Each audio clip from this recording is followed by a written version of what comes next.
Good evening, everyone. I'm Calvin Joseph, and today I'll conduct the week 12 problem solving and doubt clearing session for the course Control and Tuning Methods in Switch Mode Power Converters. And today we'll be looking into the following: what is the need for large linear controller tuning, which are full. Also, sir has discussed regarding sort of digital control architectures. He has shown in this last week, and also he has summarized the course, and we will solve also various questions. Okay, so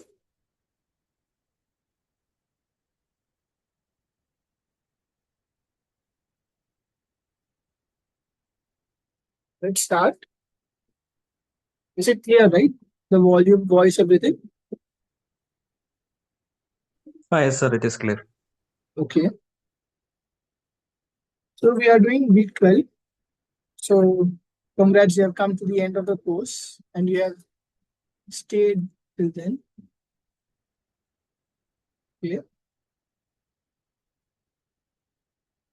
So we are studied about time optimal control.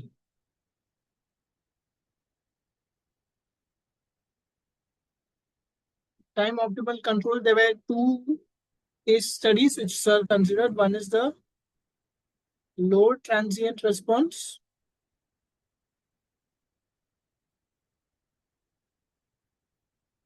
And another is the reference transient response.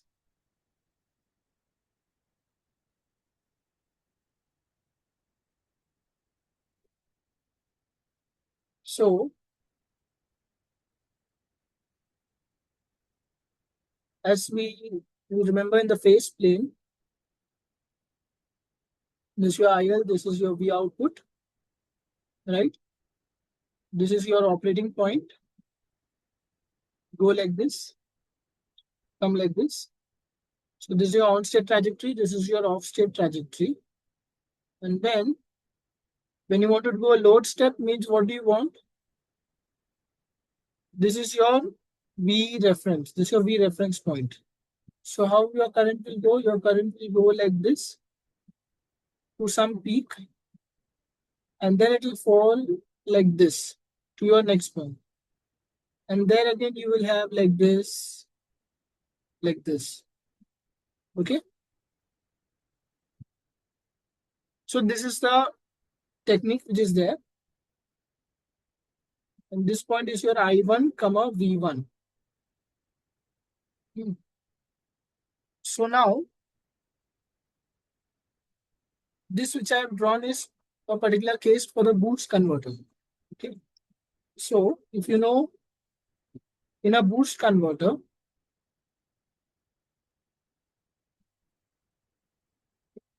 there is an issue. It is like an indirect energy transfer converter.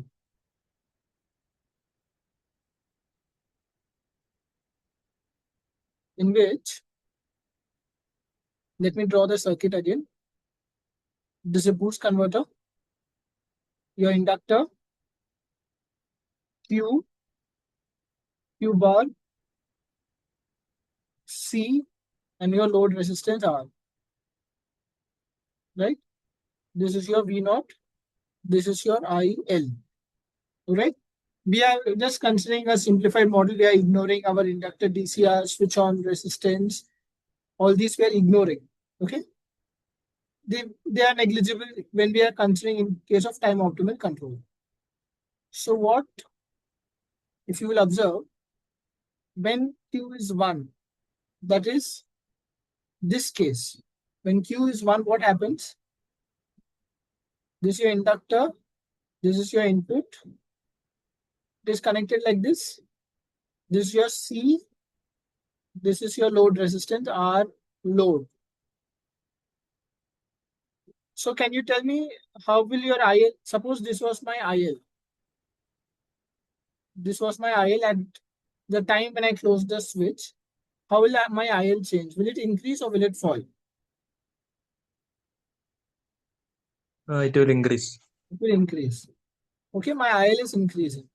Similarly, this is my V output. So what do you think will happen for V output? Will it increase or will it fall?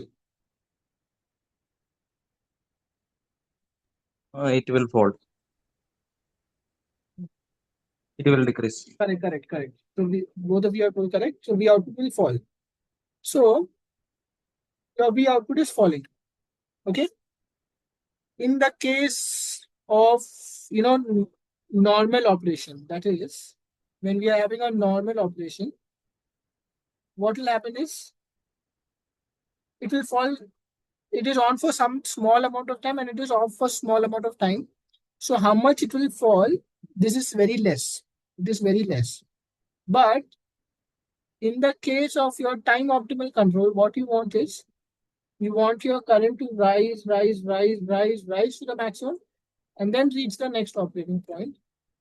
So what will happen is your output voltage will fall quite more as compared to the normal steady state, and then it will reach back. Okay, then it reach back. So as we are increasing this peak, as this peak value is increasing, your output voltage deviation is falling much more, is falling much more. Okay, there is more deviation of your output voltage. So what do you think we should do if we want to overcome this problem? What do you suggest?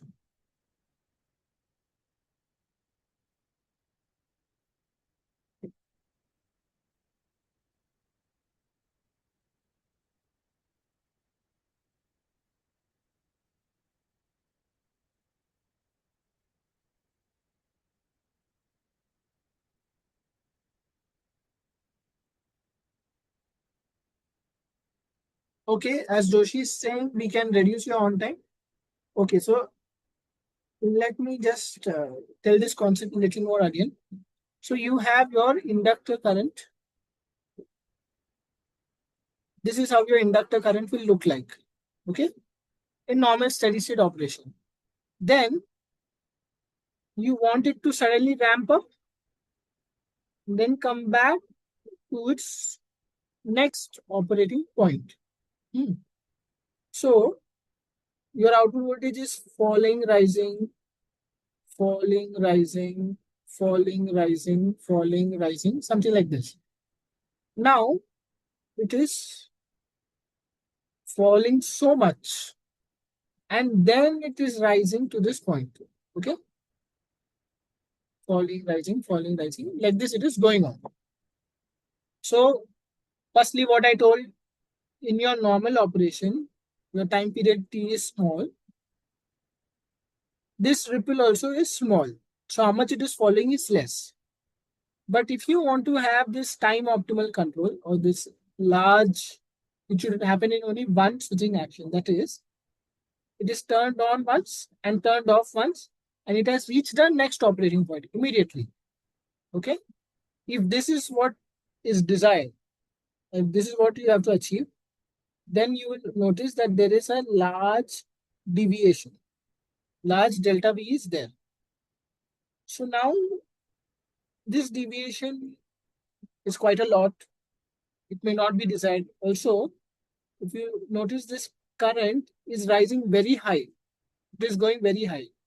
So can you tell me what can be the issue if your current is rising very high? What could be a possible problem? See, your current has not gone to infinity.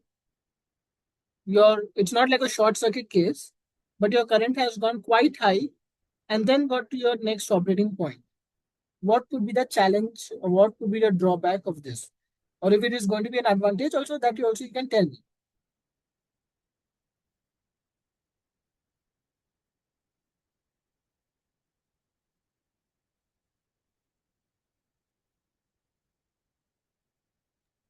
Here we can reach the next state in one switching Okay.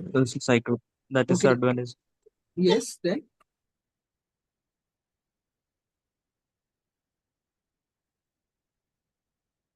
So my question is, if you reach it in one, or if you reach it like, if you reach it in, let us draw in some other color, you go like this, like this, like this, like this, like this, and reach. What is the problem? Okay, this may not be possible also. You may have to go like this, like this. It might take more time, but you will reach. So what is the issue? So this is coming from a small signal, and this is like a large signal or optimal control. So what do you think would be a drawback, or which is best? Why it is best? Like if you see in this case, it could be, this is just one figurative. It could be that your output voltage would dip like this, like this, like this, like this. Slowly it would reach. The dip might be less also. Then what would be the drawback?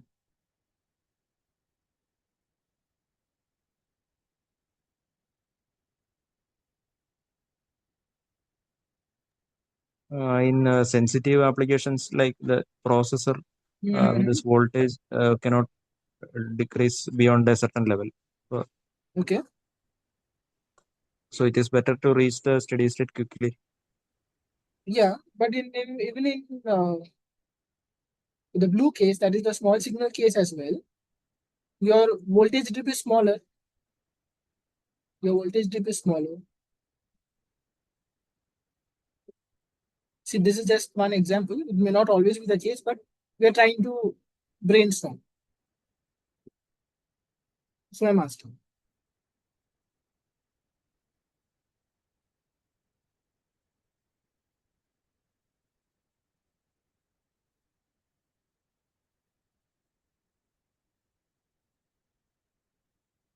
what about Joshi? Anything, any ideas, any suggestions?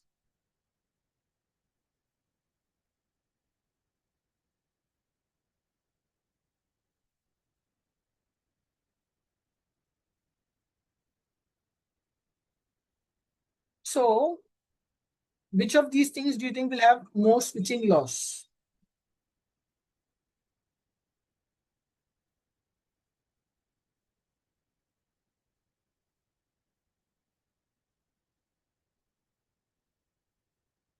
You would have studied something known as switching loss. Sir taught it once about switching loss. So, which of these cases ideally would have more switching loss?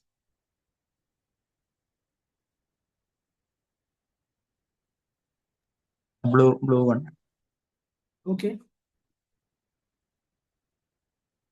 Okay, Joshi is saying red one will have more switching loss. You're saying blue one. So the blue one would usually have more switching loss. Why is? Because it is turned off here, turned off here, turned off here, turned off here, turned off here, turned off here, turned off here, turned off here, and it has been turned on here, turned on, turned on, turned on here, turned on here, turned on here, turned on here. But in the red case, it has only been turned on here and yes, and it has been turned off only over here, only in one, only in two places. Although the magnitude of the current might be more, that could be something which could change the dynamics balances.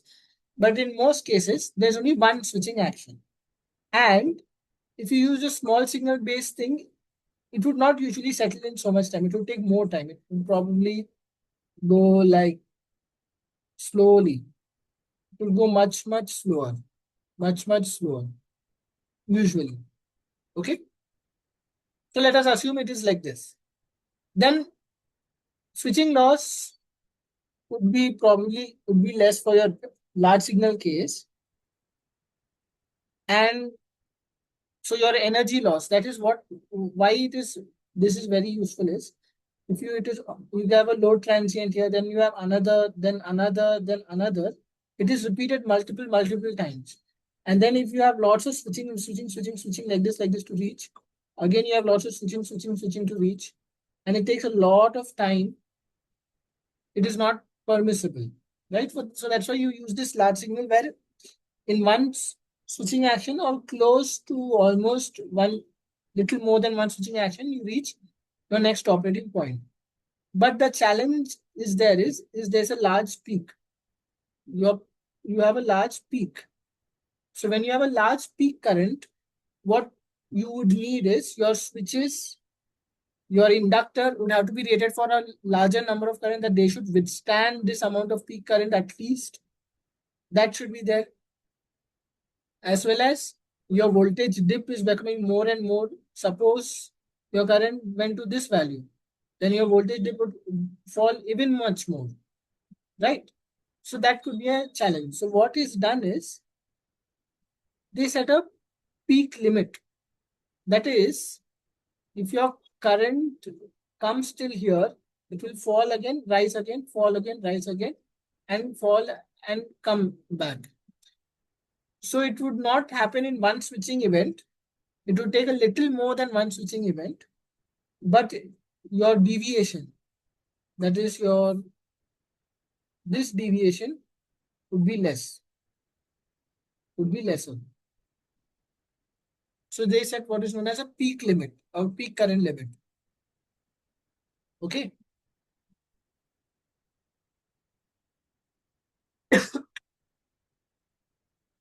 Any doubts in this? Yeah, I can repeat also if you want me to repeat.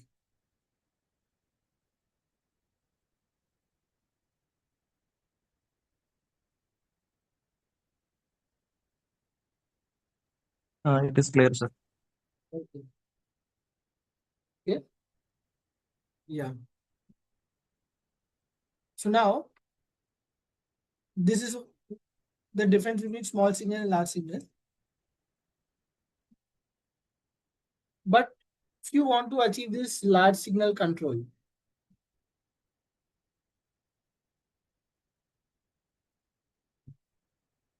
you need to have this load current sensing.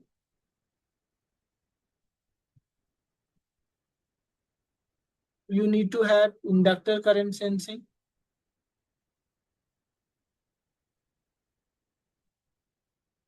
And you need to have output voltage sensing.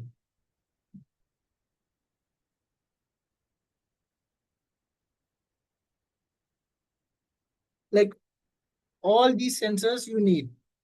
If you have normal control, you just need for current mode control, normal current mode control, you just need to sense inductor current and output voltage.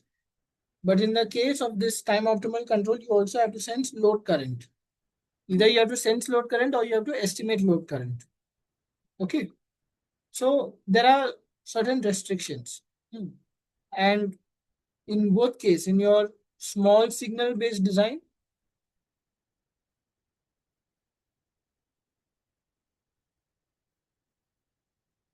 and your large signal based design,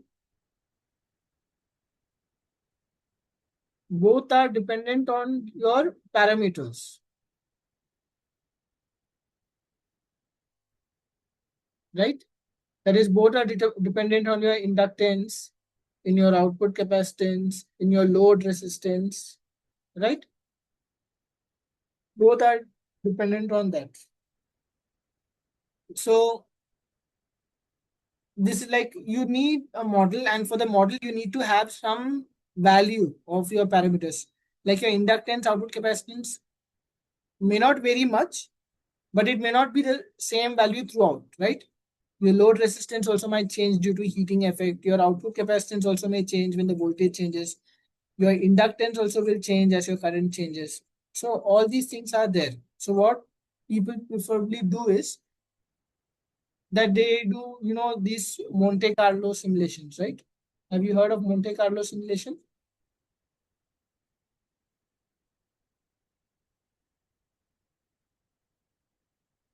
Any one of you have heard of it? This name I have heard. Okay, okay. So what it does is it just, your inductance, it will vary by 10%. Your capacitance, it will vary by 20%, like that. And then you will see your plot. So you will see that one case your current is like this, another case your current is like this, right? Another case your current is like this, like this. So from that you will know that is it going exceeding the bounds of your design or it is within your nominal design constraints, right? So These are some advanced things which you can also use in your work projects and in your research. Monte Carlo. Okay. Uh, then sir also taught about digital control. Hmm.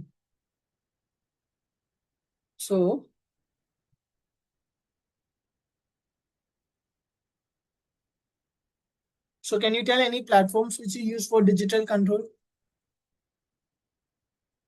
with which you guys have used or you have heard people talk about? What do you, which platforms do you use for digital control? DSP, TMS 320 DSP processor. Okay, DSP, your TI processor. Okay. Next.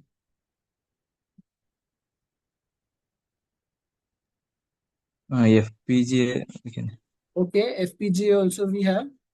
Then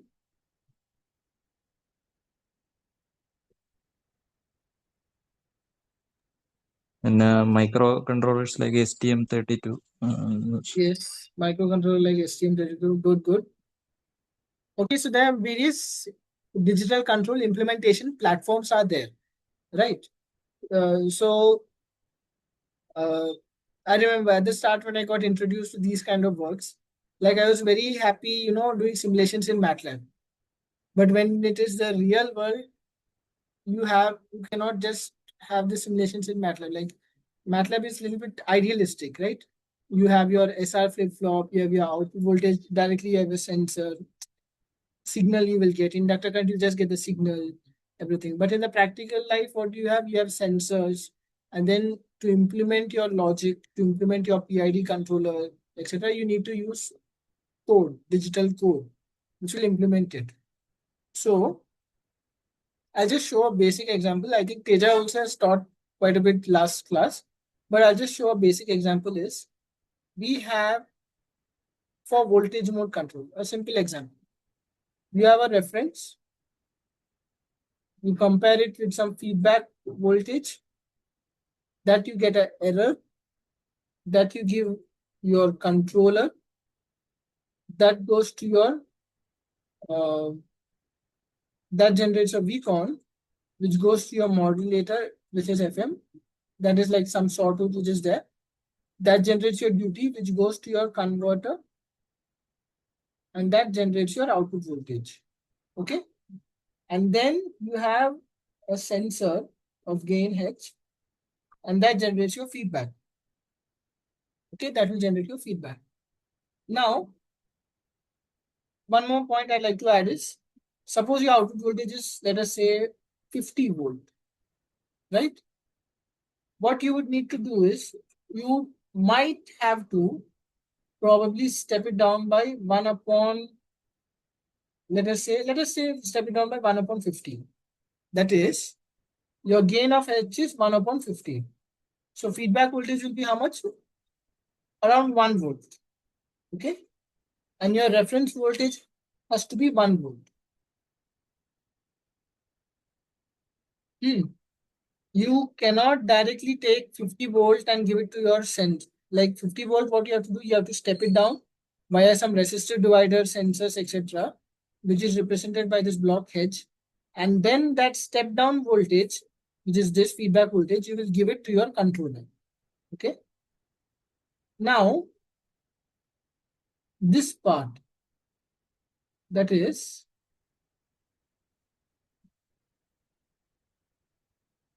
this entire part, you can make it digital.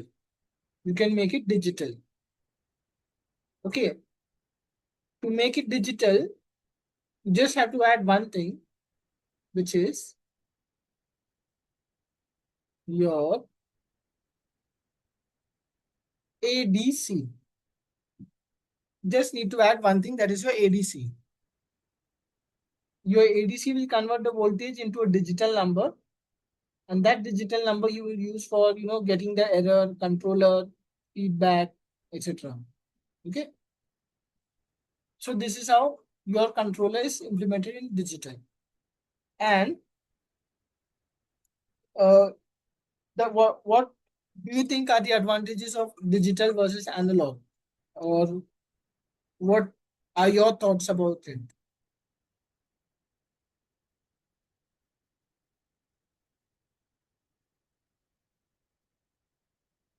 Hmm? Is digital In always more? analog, this components value will change due to aging. Yes, yes, very good. So one thing which he has told is your component values change in analog because to implement if you want to implement this in analog, you will have to use an op-amp, right? With some reference and some R, some R, some C, all that will be there so that you can get your compensate. So that is what you do in analog. And what will happen? This R can change, the C can change, etc. And it will not be what you have designed it. Secondly, if you remember that for a boost converter, etc., your transfer function changes depending on your operating point. That is, if your duty is 0.4, you have a different transfer function. If your load is some value, your transfer function will change. It is dependent on your operating point. Now, if you want to change that controller, in digital, you can update that controller, but in analog, you cannot change the resistance suddenly, right? If you what you'll have to do is you'll have to demount that resistance and again mount a new resistor, and that is a painful process, etc. It makes the board also look dirty, all that. So that is one of the disadvantage of analog. That is, it is not flexible. Digital means you can program it, and then you can reprogram it again. You can just flash the code and dump the code, and you can just change the entire function of your code. You can change and you can update, right? You could also write certain logic. That is, if this is my condition, I will use this set of controller gains. If my condition has changed, then I will use this set of controller gains. So all that flexibility you can do in digital. Okay, but in analog, it is quite limited. So is analog control now obsolete or not used, or is analog control still there?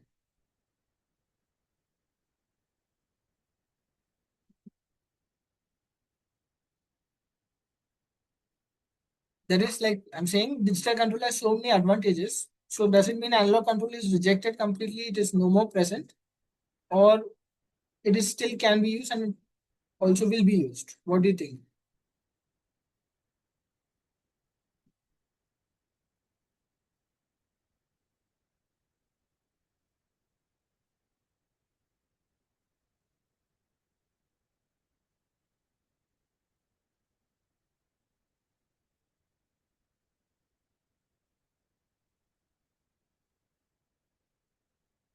When cost is an issue, in simple applications, analog controller may be preferred.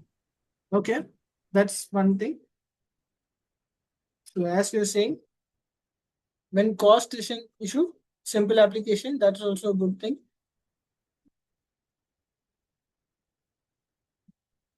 Then there are things known as integrated circuits, ICs, where what happens is that tolerances are lesser. They are much less. So you can implement this R, the C, the RC, and the R, all this in a much better fashion. That is, the tolerances are small, so they are kind of matched. Their ratios also are matched. All these things they take into account. And in these ICs, when people do, like these analog designers, when they do it, they will, you know, they make sure that the ratios are matched. That is, if this resistor varies by 1%, this also will vary by 1% or something like this. They will run all these Monte Carlo simulations, and they will also have something that if the offset is there, they will adjust it. There are many, many things they do. Okay, so analog designers are really very much in demand, and the job is not that easy, but it is a job which where many jobs are there for analog designers. everything. So yeah, so analog control is going to be there. It will not go all of a sudden. Hmm. That's it. Okay. So any questions to this point, or we will start with the actual questions?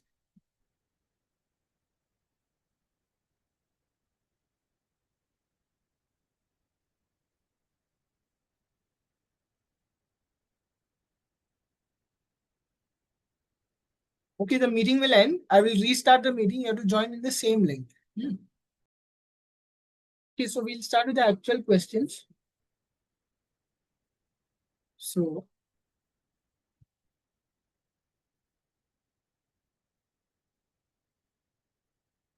so let us consider a boost converter which is operating under PWM.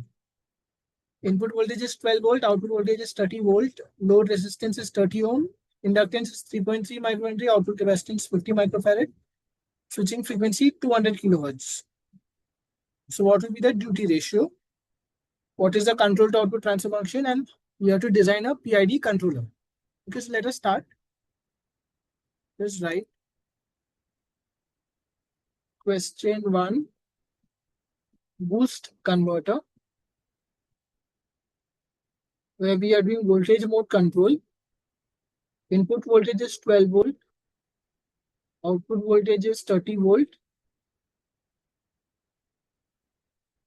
Your inductance is 3.3 microhenry, capacitance is 50 microfarad, load is how much?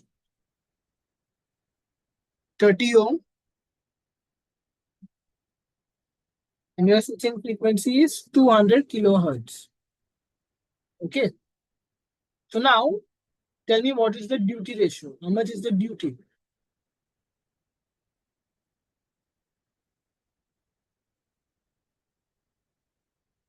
Point 0.6. Okay, duty is 0.6. What is the control to output transfer function? What is the symbol we use to denote the control to output transfer function?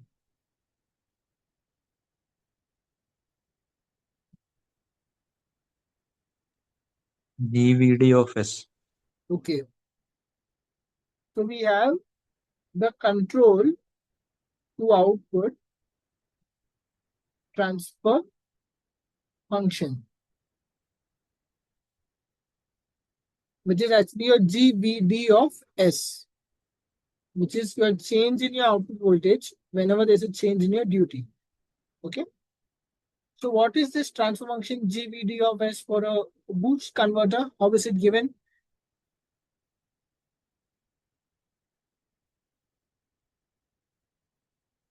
What is the formula for GVD of S for a boost converter?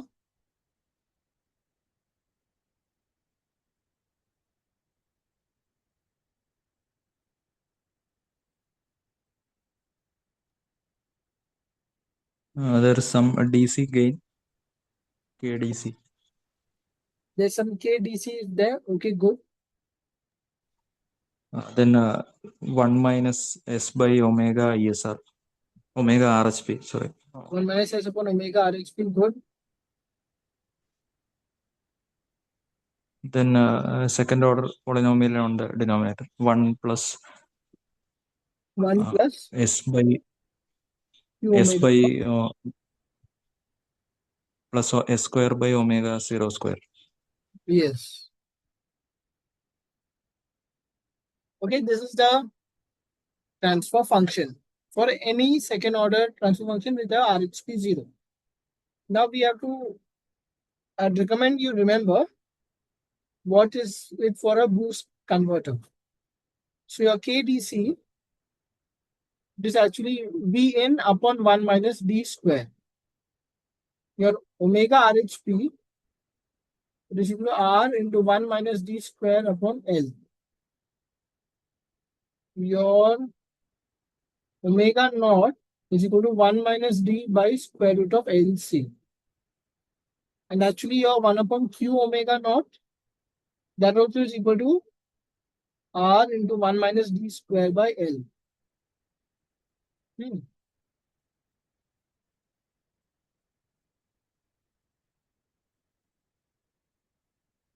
Okay. So we can write it as Vn upon 1 minus d square into 1 minus s L upon R 1 minus d square 1 plus s L upon R 1 minus d square plus 1 minus d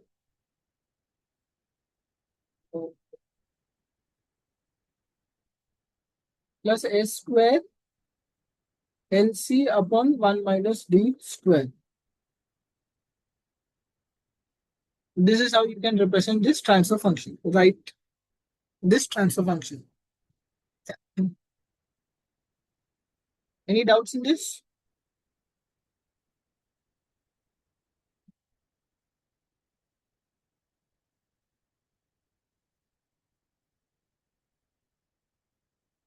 Or is it clear?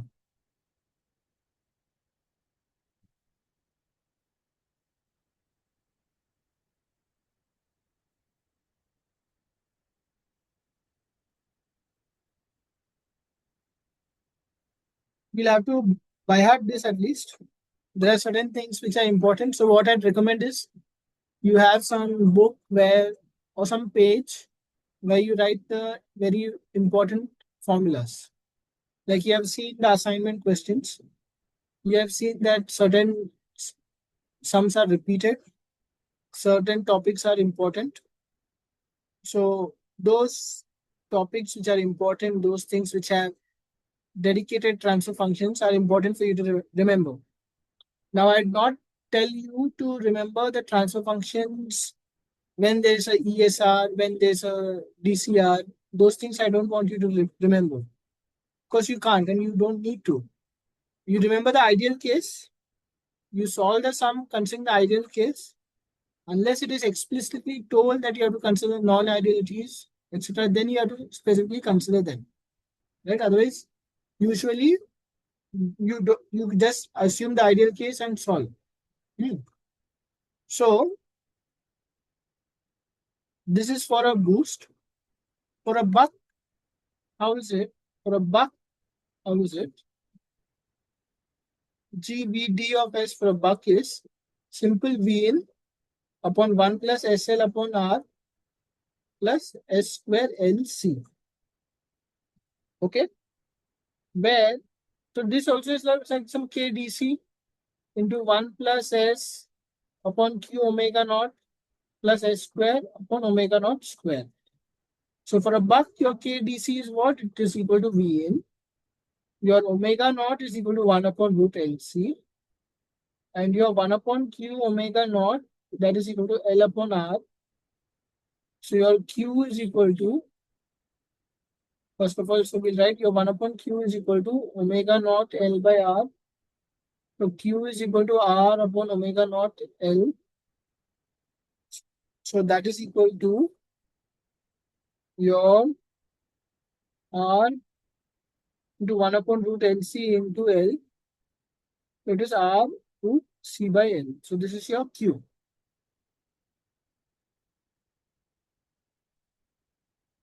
This is clear?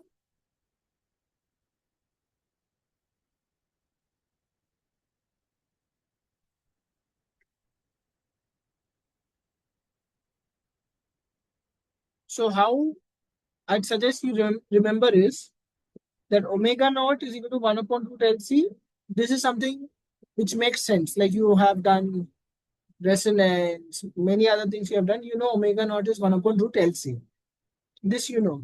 But in the case of a boost, you just have to add this factor of 1 minus d. Just this 1 minus d by root LC has to be added. Right? This omega RHP formula, you should remember. This you need to remember that it is equal to R into 1 minus d square by L. This I'd recommend you remember. You have to by heart this. Omega naught is equal to 1 minus d by root LC is for boost. For buck, it is omega naught is equal to 1 upon root LC.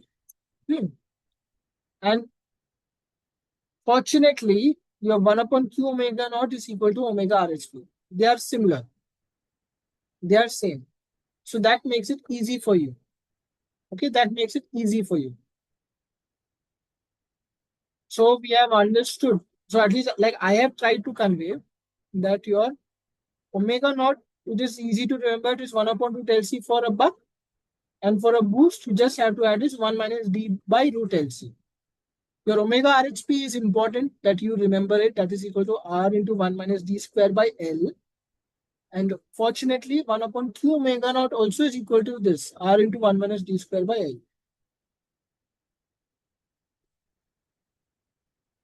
No, no, no. Sir, it is Opposite. It is Q opposite. omega. So 1 upon Q omega naught is equal to 1 upon omega RHP. So this implies Q omega naught, that is equal to omega RHP. Hmm.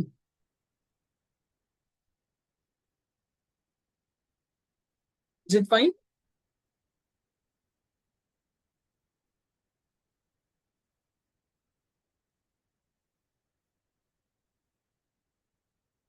Okay. So your Q omega naught is equal to omega RHP. So we have seen omega naught formula. You have by now. I hope this is you have gone into your head so that you'll be able to remember it for the exam. Omega naught is equal to 1 upon root LC for buck, 1 minus D by root LC for boost. Omega RHP is R into 1 minus D square by L. What is remaining is your KDC. Your KDC is remaining, right? What is your KDC for buck? What is your KDC for boost? So what I'd recommend is for a buck, you know what is your output voltage? Your output voltage is D into V in. This is very, very clear. This you guys know. Like, although this is an ideal case, this transfer function also we are making it for the ideal case. So your V output is equal to D upon V in. What you do now is you differentiate it.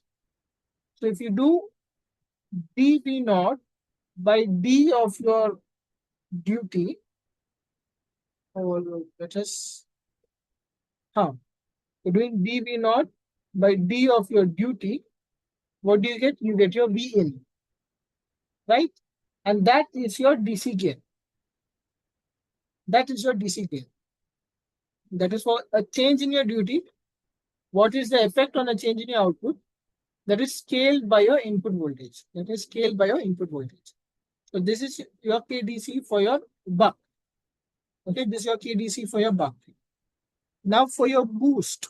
Okay, for your boost, it is a little bit more complicated. So for boost, what do you know? Your V output is equal to V in upon 1 minus D. So for boost, what do you have to do? Again, you have to do your dV naught by dt. That is equal to your V in into 1 minus D the whole square into your minus 1 into minus 1. Right? So your dV naught by d duty is equal to V in upon 1 minus D the whole square. So this is your KDC for your boost. Okay, this is your KDC for your boost. If you will go back, we'll check. That is what I've written. KDC is equal to V in upon 1 minus D square. Okay, so I hope these things you remember. Like I've tried to convey some methods which I have, which I am using currently to help me remember these formulas, and I'd suggest you also try to remember it accordingly. If you find a better way, also you can tell me. I'll be very happy to know. But this is one thing which I have seen. Okay. Hmm. Okay. Then any doubts still here, or I can proceed.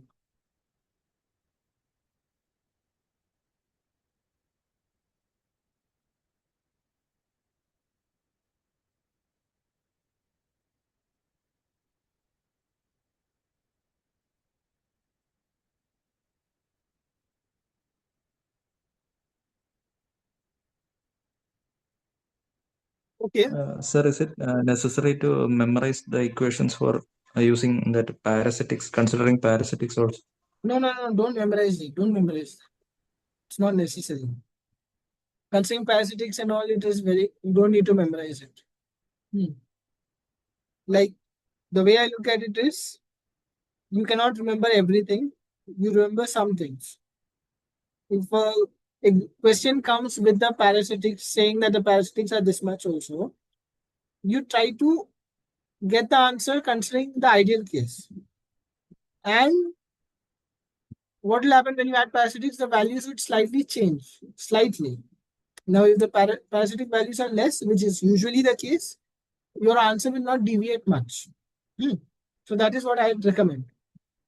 And this would be very useful in the cases where you have multiple choice questions. If you have multiple choice questions, and let us say your V output, it is equal to D into Vn. Assume your V output is equal to D into Vn for a ideal buck. But they told there is some Rn, some Ron, some Rc, etc. is there. So that is there. Now, suppose your duty they gave it to be 0.2, your input voltage is 10. Okay. So your output you would get is 2 volt. Your output you would get in the ideal case is 2 volt. The output you would get in the practical case may be 1.995 volt. This could be the voltage. Now, if you know, if your options, if you have your MCQ and your options are, let's just say 1 volt, 1.5 volt, 1.9 volt, 2 volt. Okay, which one would you choose? Let us make it that they give you the option for 1.995 volt. They give you the option for, let us say, they give you your 1.35 volt, 1.579 volt. They give 2.15 volt. So you would know, right? If you get 2 volt as the answer, which is closest to it, that is your correct answer. Right?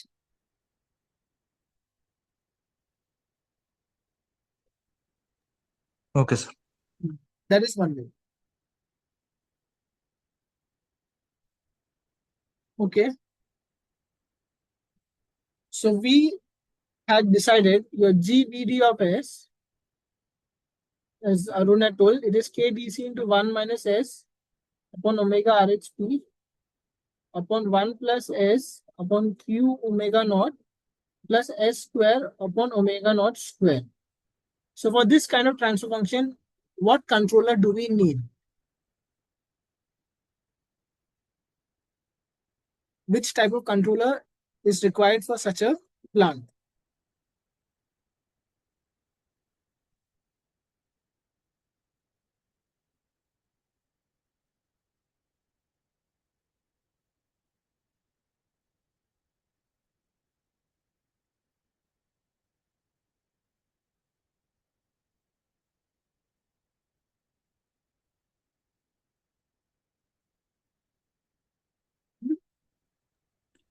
Controller will need a pole at origin to Okay. make steady state error 0. So very good. So you need a pole at the origin. Good. To make your steady state error 0. Then what else do you need? Then another pole at the same location as that omega RHP Okay. to cancel its magnitude. Okay, let us just give omega p. Okay, another pole you need where your omega p is equal to omega RHP to cancel the magnitude. Very good. Next.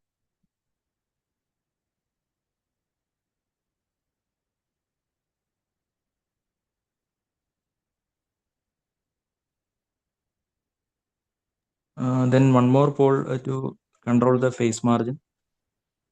Okay. Assume we have one more pole to control the phase margin. Good. Then we need 2 zeros to cancel the plant poles. Okay, so we have 1 plus S upon omega 0 1, 1 plus S upon omega 0 2. Okay, so we have 2 zeros and 3 poles. So which type of controller is this?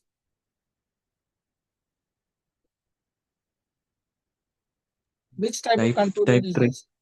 Okay, very good. Type 3. So this is a type 3 compensator.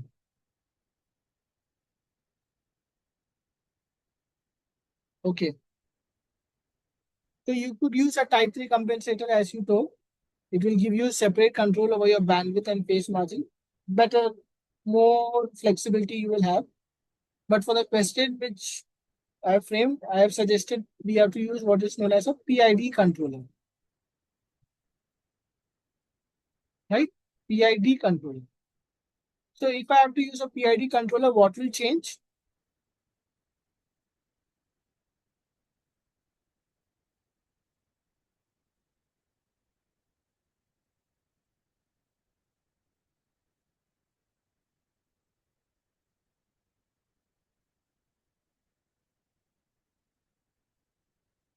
Will one of my zeros reduce? Will one of my poles reduce?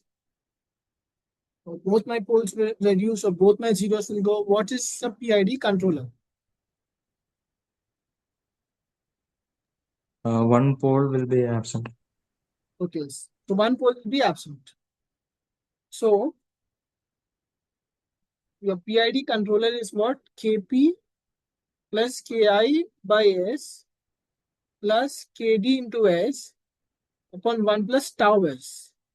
This tau is required. This is like a sort of like a low pass filter. Because you cannot have a ideal derivative, you have to have a practical derivative. Okay, so you have Kp plus Ki by S plus Kds into 1 plus upon 1 plus tau S. Now you rearrange it. What will you get? You will get Kp into 1 plus tau S, tau d we say, tau ds plus Ki into 1 plus tau ds plus Kd into S square upon S into 1 plus tau ds. Okay, this we further simplify. We make it Kp plus Kp into tau ds plus Ki. Okay, this will actually be into S. So this is S into Kp plus Kp tau ds square plus Ki plus Ki tau ds plus Kd into S square upon S upon 1 plus tau d of S. So that is equal to your Ki plus S into Kp plus Ki tau d plus S square into Kd plus Kp tau d upon S into 1 plus tau d of S. So this we write it as Gc of S, that is equal to Ki into 1 plus S upon Kp plus Ki tau d upon Ki plus S square into Kd plus Kp tau d upon Ki upon S into 1 plus tau d of S. Is this clear?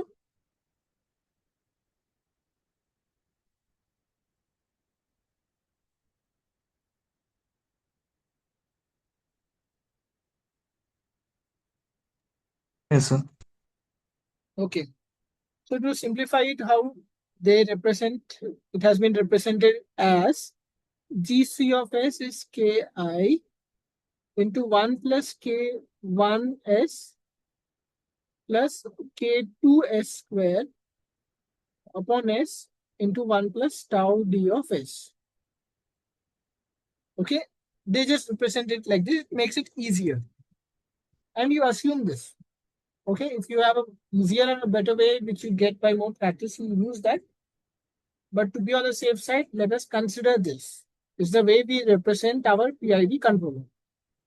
So now, what should we do? Let me go to the next page.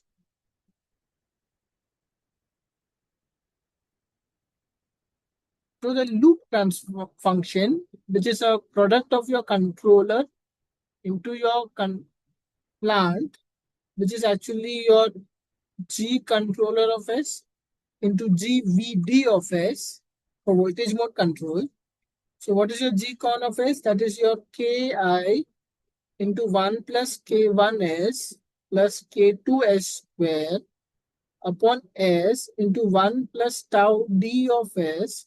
What is your GVD? It is some K DC gain into 1 minus S upon omega RHP upon 1 plus S upon Q omega naught plus S square upon omega naught square. Okay. So this is your loop transfer function. So whenever you're designing a controller using your frequency domain, you are designing it in frequency domain controller, you are designing it. At that time, you use your loop transfer function, L of S. So now, what should we do then? What has been taught is you have to cancel this. So to cancel this, what you have to do? You have to make K1 should be equal to 1 upon Q omega naught. Your K2 is equal to 1 upon omega naught square. Okay, very good. We are designing a controller. Later on we will go for digital control where we can make sure that these do not vary with time. Very good. So we can do that. Okay. Next, what as Arun suggested, what we do is we make the tau d to be equal to 1 upon omega RHP. Okay, your tau d is made to be equal to 1 upon omega RHP. Now, how do we represent the computed loop transfer function after we have made these substitutions? What it would be is your L of S that is equal to your Ki into KDC into your 1 minus S upon omega RHP upon S into 1 plus S upon omega RHP. Okay, this is now your overall loop transfer function has been come into this form. So now what do we do is we have to take it into, we represent it by L of j omega. Okay, we replace S by j omega. So it becomes Ki into KDC into 1 minus j omega by omega RHP upon j omega 1 plus j omega by omega RHP. Okay, very good. We got this. So now, I think we have done this also earlier, but this is a good revision and this is very important. So try to understand it, and I want you to understand the flow. And as Arun was able to, say that we need this integrator, we need this much amount of zeros, we need this much amount of poles. This logic also is good for you to form and for you to realize and study in that fashion. Okay, so now this is a complex expression. It has a real part and it has an imaginary part. So it can be represented as a real part plus the imaginary part, or it can be represented as the magnitude part and the angular part. Okay. So what we will do is we will divide it into two parts. So in the magnitude part, it will be Ki into KDC upon omega. And this omega RHP in the numerator and denominator, it would actually be equal to square root of 1 plus omega upon omega RHP square upon square root of 1 plus omega by omega RHP square. So this and this also get cancelled. This and this also get cancelled. So very good. We are very happy. It has got cancelled. Good. So then now what is to be done? What is left is your angular part. Your angular part is angle of L of j omega. That is equal to. So can you tell me what is the angular contribution of j omega in the denominator? Minus 90 degree. So this is minus 90. Here also it is minus tan inverse for the numerator because of the negative sign. It is minus tan inverse of omega RHP. And again over here it will be minus of tan inverse of omega by omega RHP. Okay.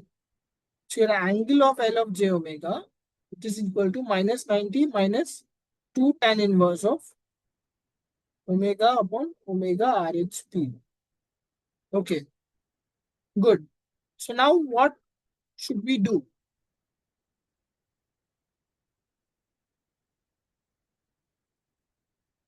Like what did they say? How much phase margin do we need in the sum?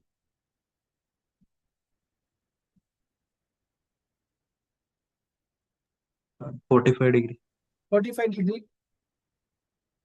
Okay, so let me write. So your phase margin, that is equal to your 180 plus your angle L of j omega.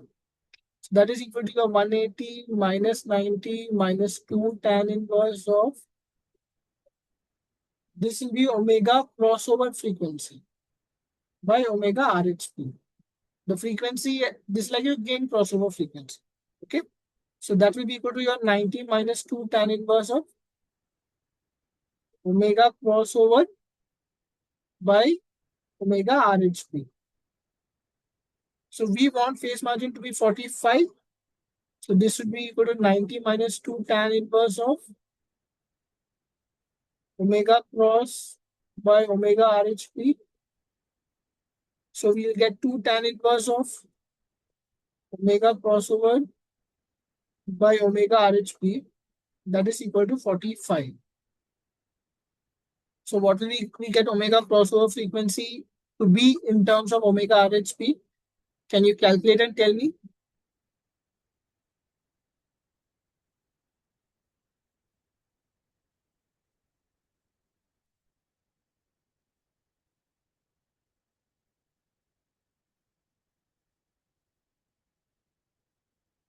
Okay, omega is to be 0.5 omega RHP. Why? 0.414. Okay. So it should be 0.414. So I'll tell the steps because this actually would be tan inverse of omega crossover by omega RHP, that is equal to 22.5 degree, right? So your omega crossover by your omega RHP is tan of 22.5. And as Arun has told, that comes out to be 414, 0.414. So it is 0.414 into your omega RHP. Okay. So this is your omega crossover frequency. Now this is a long step, long process. It's very easy to get lost in it. So you might ask me that you have told me to design a PID controller, but why have you gone to the crossover frequency? I just want to know Kp, Ki, Kd. So, but we have gone to omega cross. So now how do we calculate back? Like how do we recompute the values? You got omega cross. Very good. Now you must remember that at omega crossover, that is at the magnitude when omega is equal to omega crossover is 1. That means your KDC into KI upon omega crossover. This total is equal to 1. So from here you get your gain KI is equal to your omega crossover frequency by your KDC gain. So this is your KI. So you have computed your required KI. You have got your KI. Now, what do we do next? So all this pain we went through to get our omega crossover upon KDC, and omega crossover we have to substitute, that is 0.414 into your omega RHP by your KDC. Okay, well and good, we got our KI. Now, what do we do? Is we go back to our previous things. We got K1 is 1 upon Q omega naught, K2 is equal to 1 upon omega naught square, right? And what is K1? K1 is Kp plus Ki tau d by Ki, and K2 is Kd plus Kp tau d by Ki. Okay, so let us see. Let us check. So your K1 should be equal to 1 upon Q omega naught, and your K1 is equal to Kp plus Ki tau d by Ki. Now, what do we have is your 1 upon Q omega naught, as I told, that is equal to your 1 upon omega RHP. Good, because that's what I tried to stress upon earlier. Then this is equal to your Kp by Ki plus your tau d. Kp by Ki plus your tau d. Now, let us see. But we have already substituted earlier, as Arun has told, tau d we substituted it by 1 upon omega RHP. So that means your 1 upon omega RHP is equal to Kp by Ki plus 1 upon omega RHP. So what do you think your Kp would be from this? 0. So your Kp is equal to 0. Good. You have got your Kp, you have got your Ki. The only obstacle left is to get your Kd. So you have your K2 is equal to 1 upon omega naught square, which is given by, what's the expression for K2? K2 is equal to Kp plus Kp, Kd plus Kp tau d by Ki. So it is K2 is Kd plus Kp tau d by Ki. Okay. Now, what do we do is K2 is 1 upon omega naught square, and 1 upon omega naught square is equal to your LC by 1 minus d square. This is equal to your Kd by Ki. And since your Kp is 0, we can neglect this term because your Kp is 0. So it goes. So LC by 1 minus d square is Kv by Ki. So what do you get your Kd to be is Ki into LC by 1 minus d the whole square. Okay. So this is the formula which you have to use. Any doubts in this?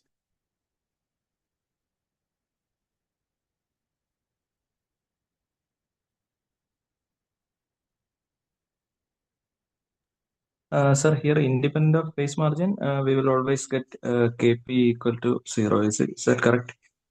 No. Yeah. In this design method, you have put a constraint that your tau d is equal to 1 upon omega RHP. And this is the one which we are using for this course. So when you use this approach, when you place this constraint, then you get your Kp to be equal to 0. You will get it. And this happens because this is an ideal case. In the practical case, when you include the parasitics, your Kp will no longer be 0. But for this ideal case, because of these assumptions and this method which we have followed for designing the controller, we get Kp to be equal to 0. But this is not true when you include your parasitics or when you go through another different approach. Okay, sir. Okay. So we just have to calculate.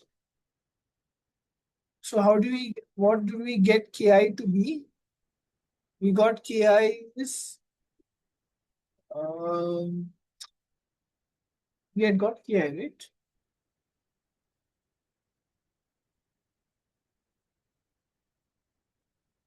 Ki is omega crossover by Kdc. So Ki is your omega crossover by Kdc, which is 0.414 into omega RHP by your Kdc.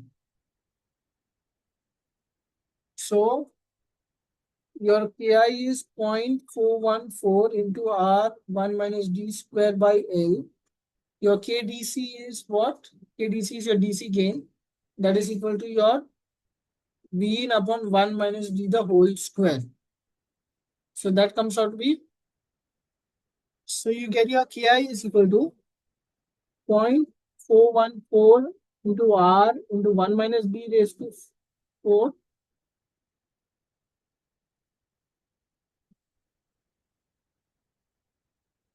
upon B in into L. You get your Kp is equal to 0 and your Kd is equal to Ki into Lc by 1 minus D square. So it is equal to 0.414 into R 1 minus D square into C upon V in. Okay, this is the expression which you will get. Okay, and then you must substitute and then you will get the answer. Hmm.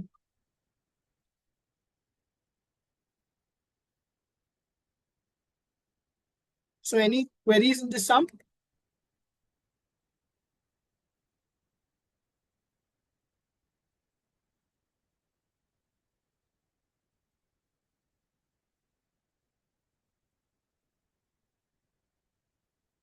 Okay, so I'll proceed to the next question. Sorry.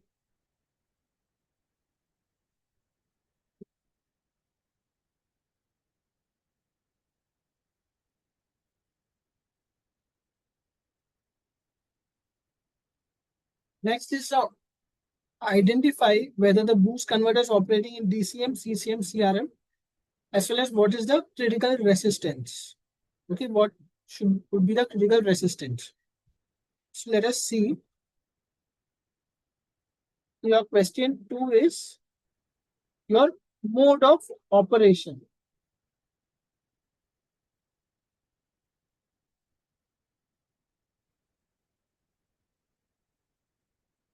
Okay, we have 3 people. So till now, Arun is the one answering most. Joshi is answering sometimes. Parvati is not answering. So I'd like more participation because this is a simple question. Okay, a very simple one. We are considering the boost converter. Okay. The advantage with this course is you don't need to learn about lots of converters, everything. Because in your traditional power electronics course or switch mode power converter course, you have to learn buck boost, flyback, push pull, and many more chip converter, non-inverting buck boost. Many things you'll have to learn, right? You'll have to remember what is the circuit diagram, what is the topology diagram, what is the stress, what is the advantage, what is the power rating. All these things you have to remember. But the advantage in this course is you just start learning a buck converter and a boost converter. And you're going into very much in depth into the operation as well as how do you design your closed loop controllers, everything. Okay, so this is a very practical course. So what I meant by saying all this is like you need to know how a buck converter works, how a boost converter works very well for the exam, for your work and all. So you have a boost converter. Okay, so we'll draw the diagram again. This is your boost converter. This the input is there. Then you have this inductor is there. Then you have this low side switch, which is your main switch, followed by the complementary switch, which is your Q bar. You have your output capacitor and you have your load resistance. Okay.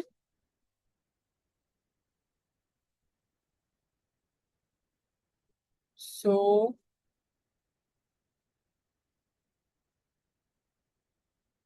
okay. Okay, Parvati. So now this is your boost converter. It has inductance, Q, everything. So what is the normal operation is you have it rising like this, falling, rising, falling, rising, falling. Okay.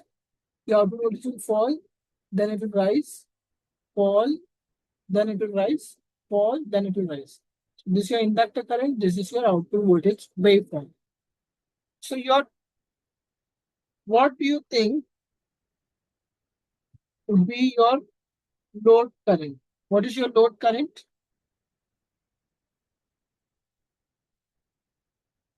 Your load current is equal to your V naught upon R, right? But what is your average inductor current is my question. What is your average inductor current for a boost converter?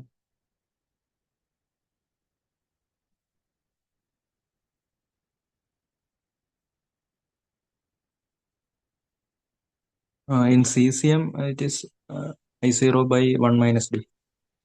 Okay. In CCM, it is I0 by 1 minus D. So this expression you should know. Like you should be able to guess it. Not guess it, like you should know this expression. And it's a very simple expression. Like this expression holds even if parasitics are there or even if parasitics are not there, your IL average is equal to I naught upon 1 minus D. This is there. This is valid. Okay. Okay. So Joshi, what is this 0.25 ampere? This is regarding what? Okay, IL average. Okay. Okay.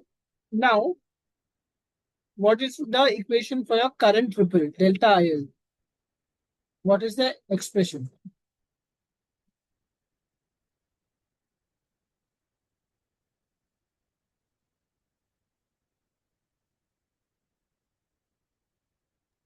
V in by L into T on. So it is V in upon L into T on. Because when your switch Q is on, only your input voltage is applied and your current will rise at a slope of V in upon L. Okay. So delta IL is V in upon L into T on. So very good. So you have delta IL, you have IL average. Great. Now, how does the current look in CCM when we assume it is operating in CCM? This is how your current looks, right? This is your time. This is your inductor current. This is your IL average. This is your IL average. Great. This is your IL average. Now, what happens if your IL average becomes less? That is, sorry, this becomes your IL average, and your current going like this, like this, like this, like this, like this, like this. So it is now operating in this is CCM mode, this is CRM mode. Okay, where the current is starting from 0.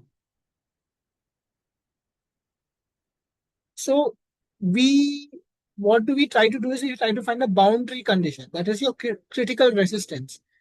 And how do we understand what is the boundary condition is when your this is what your IL average and this is what this is your delta IL.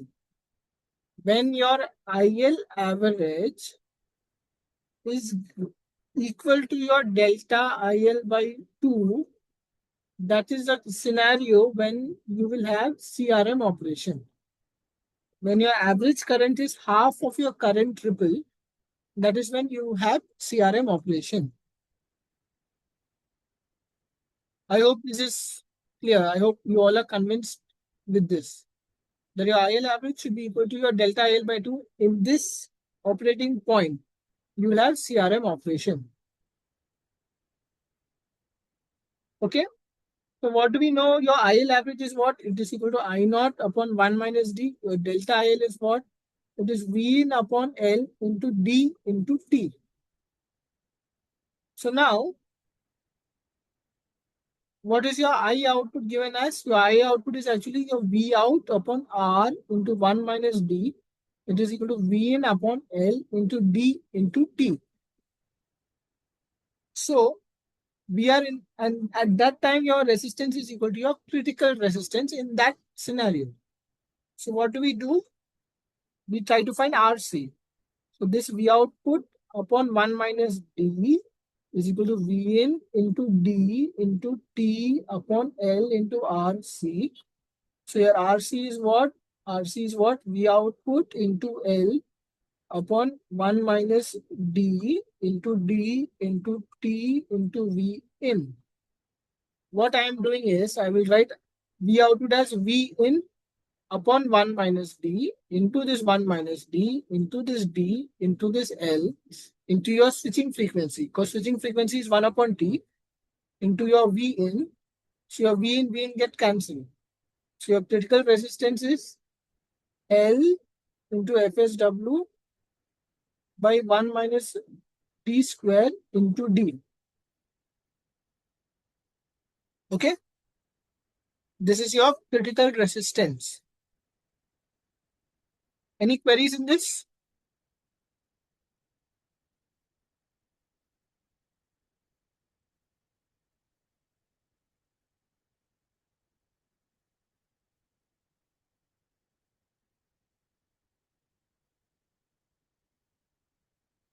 Okay.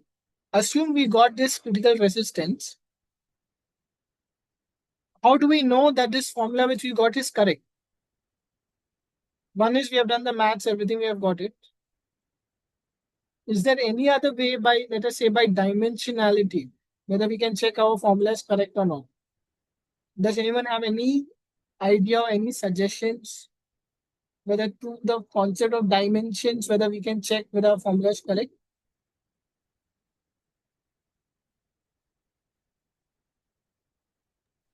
Both sides have dimensions of ohm Okay. How? because right side is L into 2 pi FL form, that reactance Yes, form. yes, exactly. Very good. That's a very nice way of seeing it. So your critical resistance is L into FSW. So that is your Henry into your Hertz. And Henry into Hertz is your ohms. Because you have your XL is what? Omega C. That is 2 pi F. Sorry, omega L. So 2 pi F into L. So F into L are the ones which hold the dimensions. 2 pi doesn't have any dimension, right? So that is why it is, and your 1 minus D square into D also don't have any dimensions. They are dimensionless. So you can say with confidence that your expression is dimensionally correct. That is one way for you to verify or to know that you are on the right track. Hmm. So many times when you are doing derivations and you get bugged and you get bored, this is a way for you to verify. Am I going wrong? Am I going right? Dimensionally, if it is incorrect, means you have made a mistake.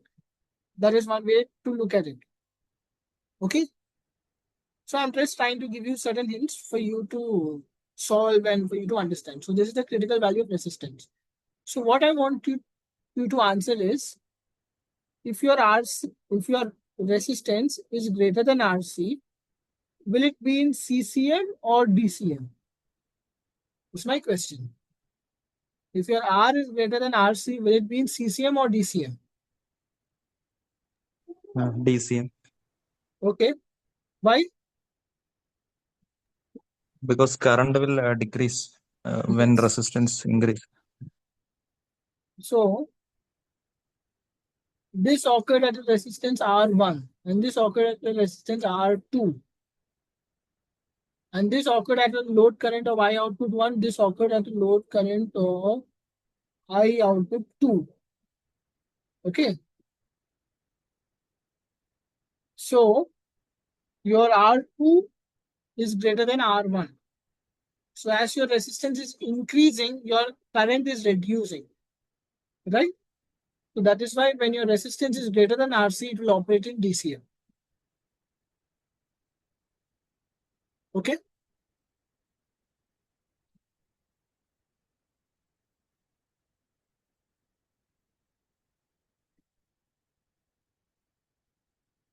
So I'll proceed to the next question.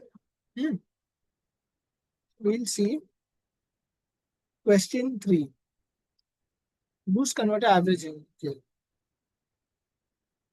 We have a boost converter where we have V in 12 volt, load resistance 30 ohm, inductance this much, etc. RL is your inductor DCR, R1 is your switch on state resistance. So you have to tell what is the operating point, what happens when ESR is introduced, etc. So this is basically your DC circuit averaging. If you remember, we had done, right?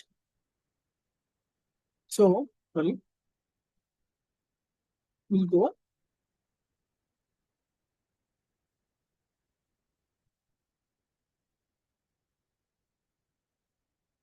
Let us go to the next page directly. So this is about DC circuit averaging.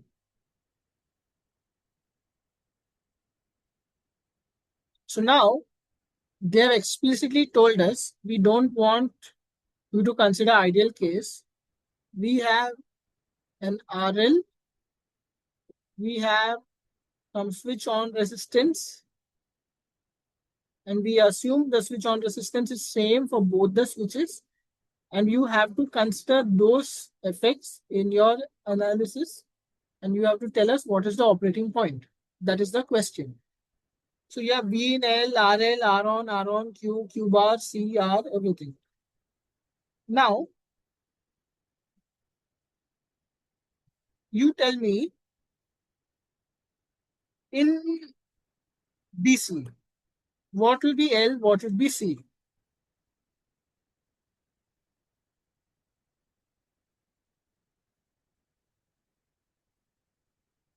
Under DC circuit conditions, what is your L, what is your C?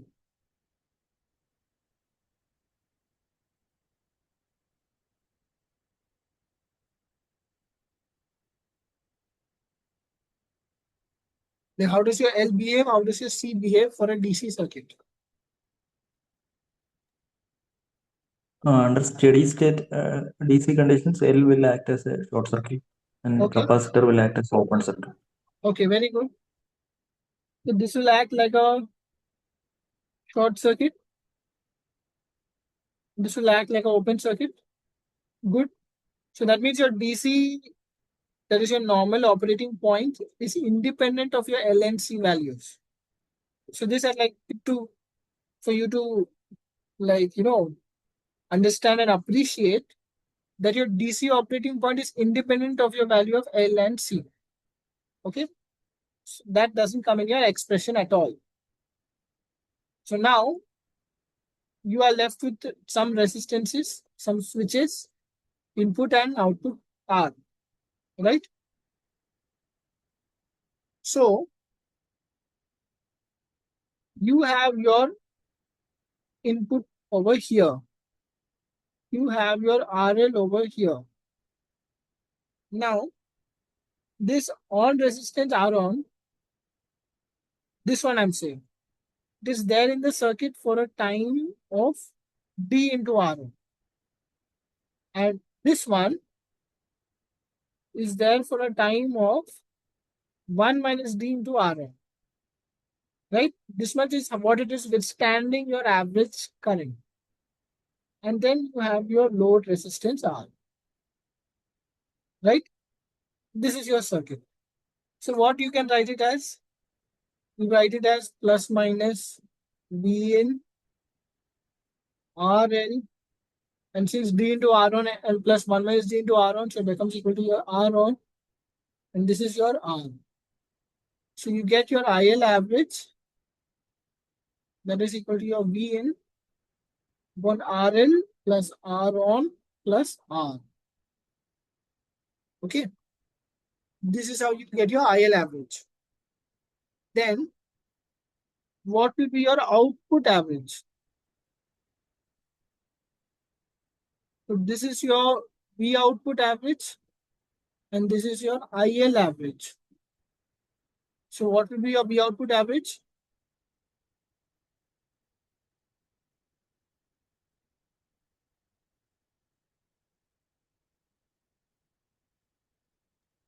Sir, why duty ratio is not coming in that IL Yes, average? yes, yes, yes. Sorry. You will get duty. Duty has to be there, no? Hmm.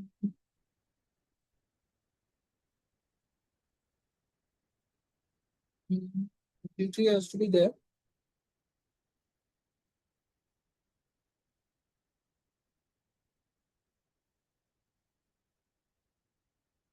No, we have ignored something. What have we That ignored? volt is second.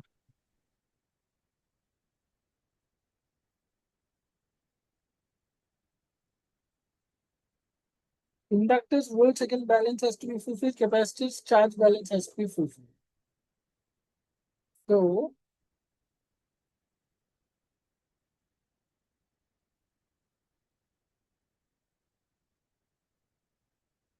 okay, there's something which I have ignored. Mm,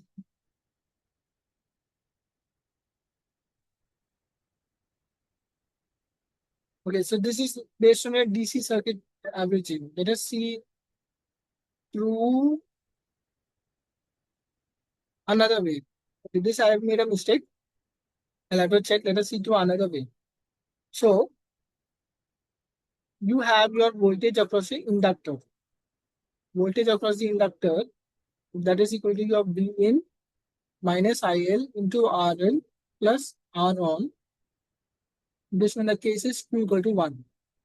Because you have your input minus ILRL minus ILR1. This for the case when Q equal to 1. When Q equal to 0, it will be V in minus IL into RL minus IL into R1 minus your V output. Right? So you'll have V in minus IL into RL plus R1 minus V output for Q equal to 0. Similarly, your capacitor current, that is equal to your I minus I naught when Q equal to 1. That is equal to your IL minus I naught when Q equal to 0. Okay? Because your this is your IC, this is your I naught. I naught will always flow out, but your IL gets connected and disconnected. Hmm. So when we will do the averaging of these quantities, that is, your average VL has to be 0, your average IC has to be 0 in steady state. So when you average that, you get your VN minus IL into RL plus R on minus 1 minus D into V0 equal to 0. And you get over here your IL into 1 minus D is equal to your I0. So what you get your IL is equal to your I naught upon 1 minus D. Now you have your V in minus IL into RL plus R on is equal to 1 minus D into V0. So you have your Vm minus IL into RL plus R on is equal to 1 minus D. V0 is what? I0 by R, right? So that is equal to Vn minus IL into RL plus R on is equal to 1 minus D into IL into 1 minus D upon R, right? Sorry. It would be into R, right? Into R. So this Vn minus IL RL plus R on is equal to 1 minus D the whole square into R into IL. So you get V in is equal to IL into RL plus R on plus 1 minus D the whole square into R. So you have your IL is equal to V in upon your RL plus R on plus 1 minus D the whole square into R. And we can also write your V output, that is equal to your what? That is equal to I output into R, which is equal to your, what is I output? It is equal to IL into 1 minus D. So it is equal to your IL into 1 minus D, right? Into R So that is equal to your V in 1 minus D into R on RL plus R on plus 1 minus D square into R. Okay, this is your V output average.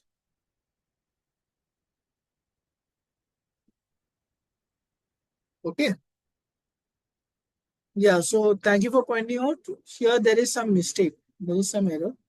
Let me cancel this.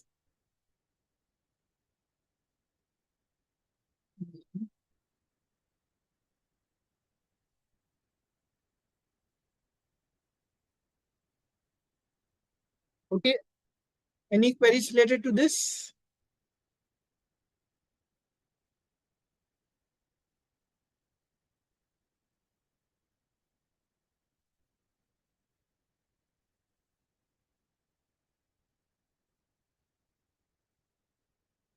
Okay, if there are no queries, we'll go to the next question. Question 4.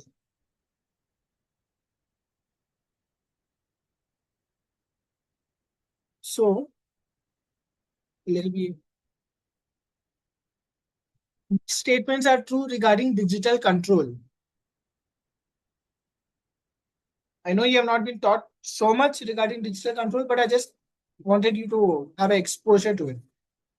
What are the statements which are true and what are false?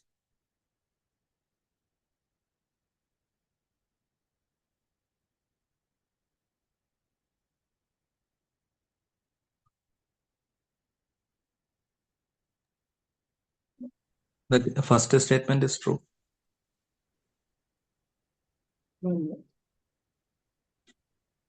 C, okay. Joshi is saying C is true, you are saying first is true. Okay, A and C are true. Next,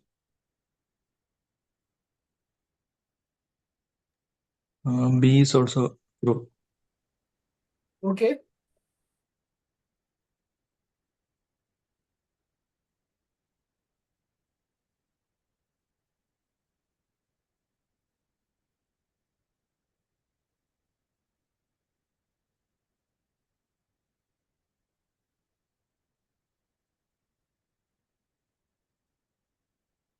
What about the last one?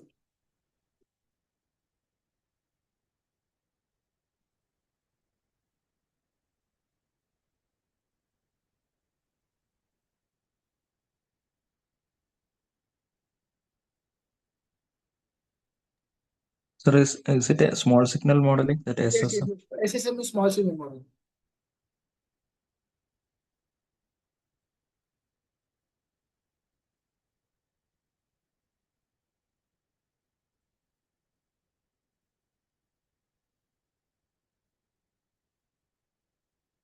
Okay, Joshi is saying B is true. What about Arun? What do you think?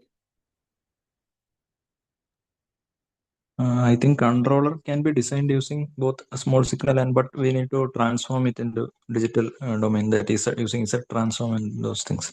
Yeah, correct. Yeah. So you can implement both the gains you get from small signal model as well as the large signal gains. Both you can plug it into digital control. So both is possible. Hmm. Both is possible. So good, you know this question. I think it was very easy for you guys. Okay. And so congrats, you have persevered and you have waited for 12 weeks. And I think you'll have your exam on 2nd November, right? So you, as the NPTEL people have started this practice of summary sessions. So you will have summary session tomorrow itself. Okay, it's a very short time, but you'll have a summary session tomorrow. That Teja will take from 6 to 7 and I'll take from 7 onwards. Okay. So you can join, where we'll try to the best of our abilities to give a recap of the entire course and so that you will be prepared for the exam. And we'd like to spend some time on the questions which are important, or what topics are important for you to remember and give the exam as well. So any other queries or feedback or doubts you can ask?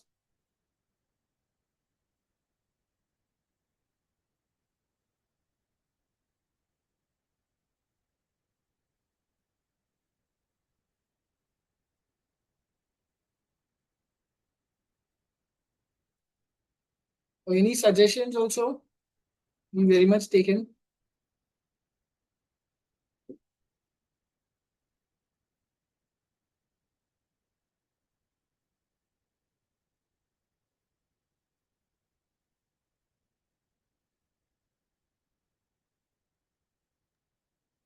Sir, today is the questions over? If it is over, I can ask another question, general question, not related to this. Yeah, yeah. The questions are over. I made 4 questions only. You can ask. Okay. Mm-hmm. Actually, I am doing this course as a part of this PhD coursework. Okay, okay. So, since you are a PhD student, I think you are in third year or fourth year. So, Yes, yes, can you yes. give some guidance for this research? Because I have just started coursework on it. So, after finishing, this is only a small step. After finishing this course, Yeah, yeah. After that, you the have actual actual work. So, what is your topic as such? I think you told, but I forgot. not topic as such is not decided, but in the general area of this DC-DC converters, uh, Okay, okay. topology. Topology based thing, right? Yes, sir. Yes. Yeah. So, what I suggest is you should start with simulations. Okay. And many times what happens is we read things and we assume we know them, but it is best when we simulate them, we will get an understanding of how much we understand and what are the things. Secondly, uh, like many times there is some certain trend work which your supervisor has been doing. Like in this area he's working or these type of papers he's publishing. So it's best that you align yourself with that method or with those kind of works. Okay. So it's best not to take a risk and do something out of your guide's area of expertise. Okay. Because they'll be comfortable in that and you will also get better inputs and get better knowledge of those things. Then you would also, like for your thing, you would have to submit journals, etc. Right? And you have to get those journals published. And for the journals, you also have to have experimental results. That is, you need to validate your theory and those things. So getting experimental results takes a lot of time. Takes a lot of times, and it's best that you uh, start now itself, like learning how to uh, run experiments, learning how to run power electronic converters, DC-DC converters especially. You'll have to learn to write the codes for them to run it and to check it. And experiments take a lot of time. They take a lot of practice. You make lots of mistakes, blunders, and slowly you will learn over time how to do things. And rest is you also have to read papers and stuff. So this is what like our guide has been trying to make us learn is you should try to think on your own what a paper would mean. Like if you see one paper saying for a boost converter, this is what a paper is there. And they are saying that we are able to achieve this, or we can do this. So what you should think is like you think that if you were given this problem, how would you try to do it? You just think. You may not get a solution, you might get a solution, etc.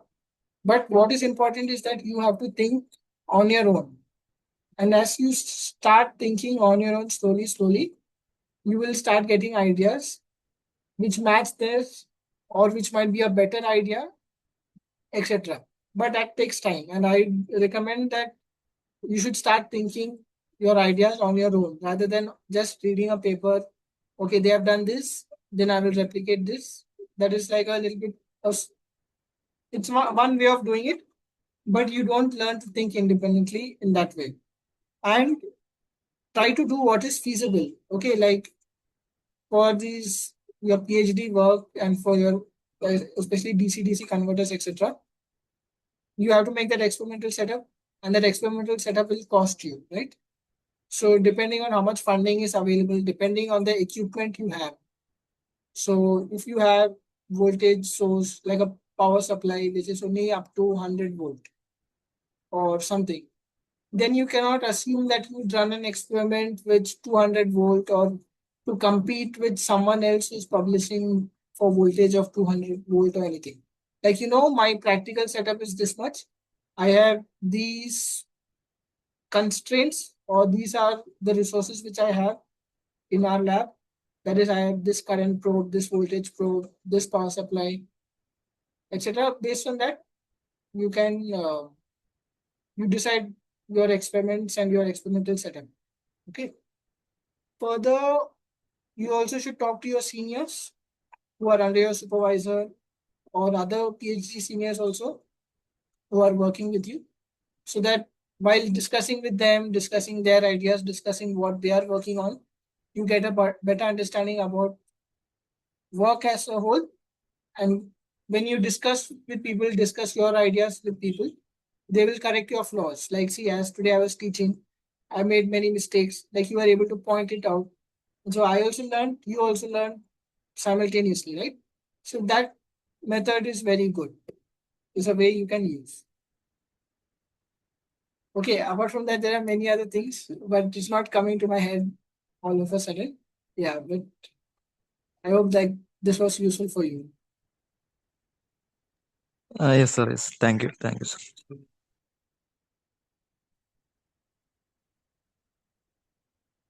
So this is like your second semester, right? Yes, sir. Second semester. And you're a sponsored candidate or you're a full-time candidate?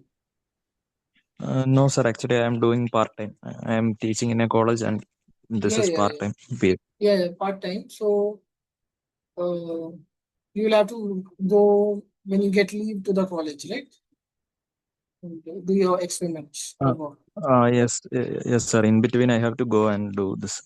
Yeah, yeah. That is really challenging. Like, there's one madam also who does that over here. So she also faces lots of issues, and you have to take leave from your college and come to this college, and travel is there, and on top of it, set up, it takes time. You stop your work, etc. So that is challenging to manage a job and PhD. It is challenging. It is tough. Yeah. But do you have like 3 years sponsored and then 2 years you have to do it on your own or something like that, or what is your way? Oh, yours is completely part time. In part time, there is no sponsorship from organization. We have to pay our own. Okay, okay. But what about leaves? Leaves when there is some semester break, and that time we can go. And, Okay, okay. and Saturday, Sundays. Yeah, yeah, yeah. Yes, yes.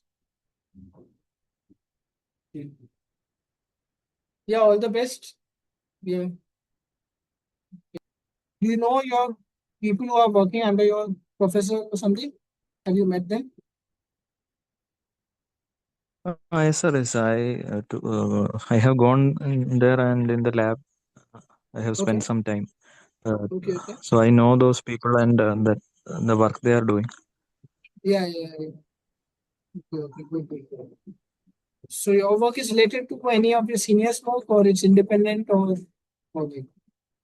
Okay, it's just DC, but we are not yet fully got the topic anything. Okay.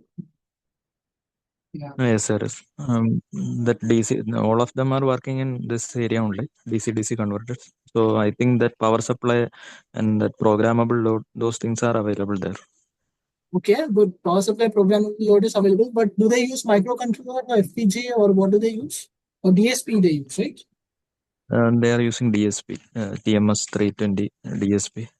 Okay, okay, I don't know whether they are using FPGA. I am not aware about that. okay.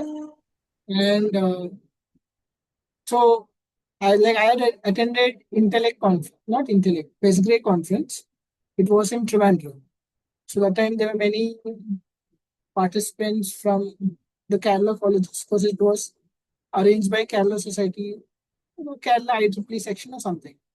So that time there were many papers for like DC-DC thing in which they are like proposing new converter topologies. That is, they're saying that conventionally this was the converter which was available with you can get quadratic gain or something like that, and it required so many capacitors and switches everything. But now we are proposing another one which will reduce one diode or one switch, and you can still achieve this gain. Like these sort of papers I saw quite a lot. Not quite a lot. I saw a few of them. At least it stuck. Like, I remember that was one work people do. So, do they work in your lab regarding that or something similar and all?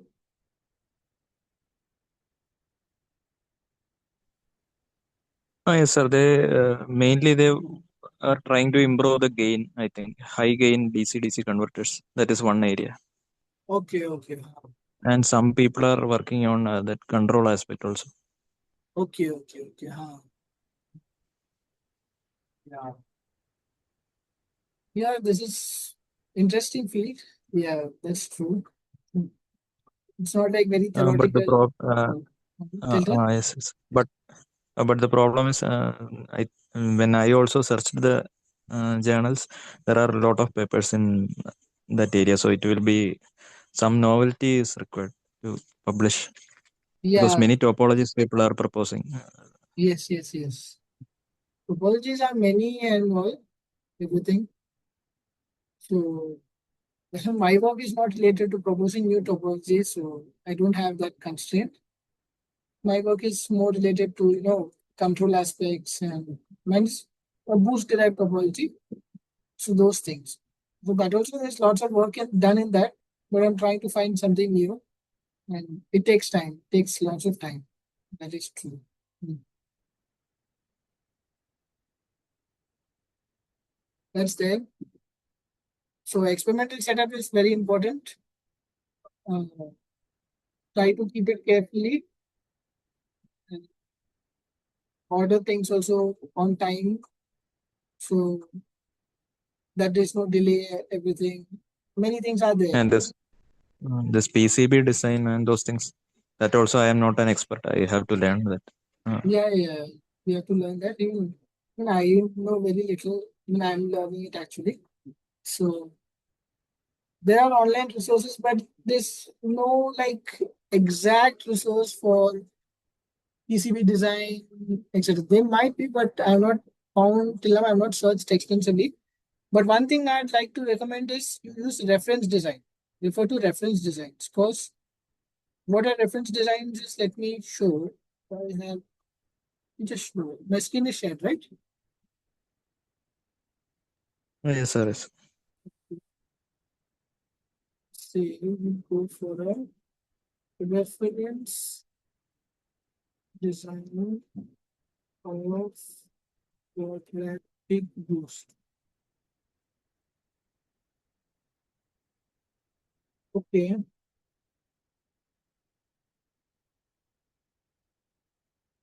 Okay, for quadratic boost, it's not there, but let us say reference design of the boost converter.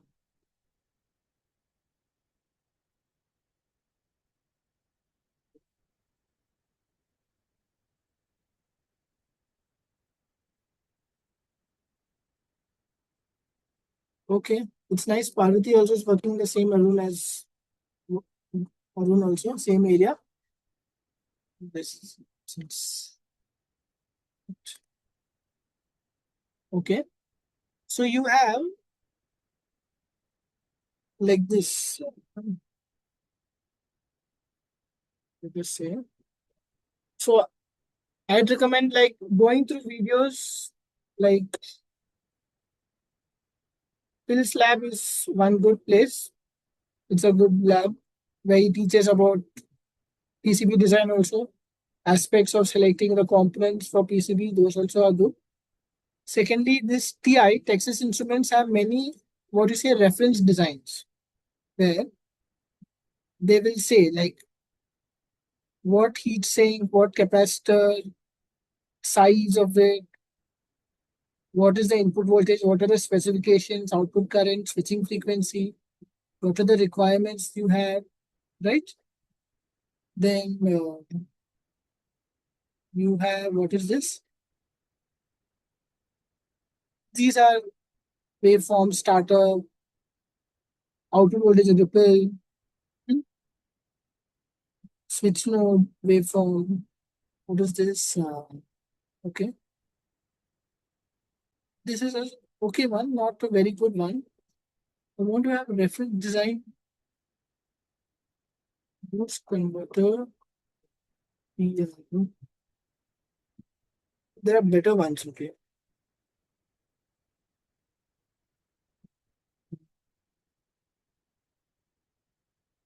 They will also provide in some cases schematic. Okay. Here, 3.3 volt, 60 to 12 volt output. This is your PCB, right? This is the way design files will have. Schematic is provided. PCB layout which is provided. Garber files are there. So schematic will have what and all components they are using. So this is your switch, I think. What is your controller? What capacitors are there? Right? How many capacitors are there? Why they connect many capacitors in parallel? Every IC will have a decoupling capacitor. Hmm. All these aspects you will get to know. Like this is your inductor.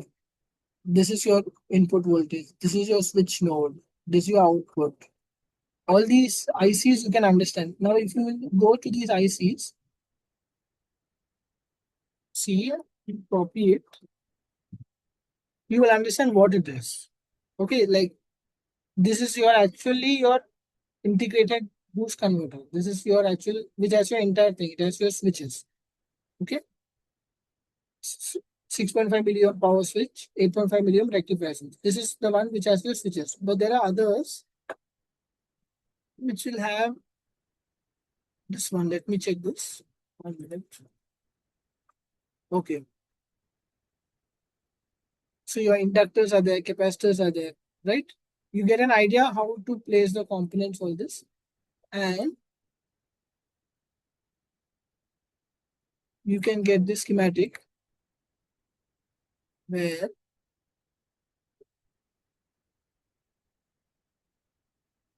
okay, so this you get. So they have some sort of diode is there. Hmm? This diode is there. This diode is given by this part number. You can check what part number they have, right? So this is the part number is there. So you have to use mouse or digi-key to select your components and all. So this is your part number. This is the package of your diode, right? Then if you see there's a life cycle, it is end of cycle. So this is not going to be supported further. So what you can do is you can select like these are your specifications which you want. Assume you want it in this package also, enhancement type. And if you use this and show similar ones, you will get similar alternatives you will get. And then you can select that alternative. Try to go for ones which are new because they are more, they will be available more. Like the ones which are obsolete are just like the leftovers, ones which they have to just finish and discard. But the new products are the ones which they are going to manufacture again and again, so you can use it more. And also, like what you can observe is the newer products usually are much more cheaper because what they have got time to refine their methods, they make the products much more better and they come cheaper as well. Okay, So that's one thing also you can keep in mind when you are searching for components and things. So like these reference designs, what they are, they're like a base. Like this is what I require.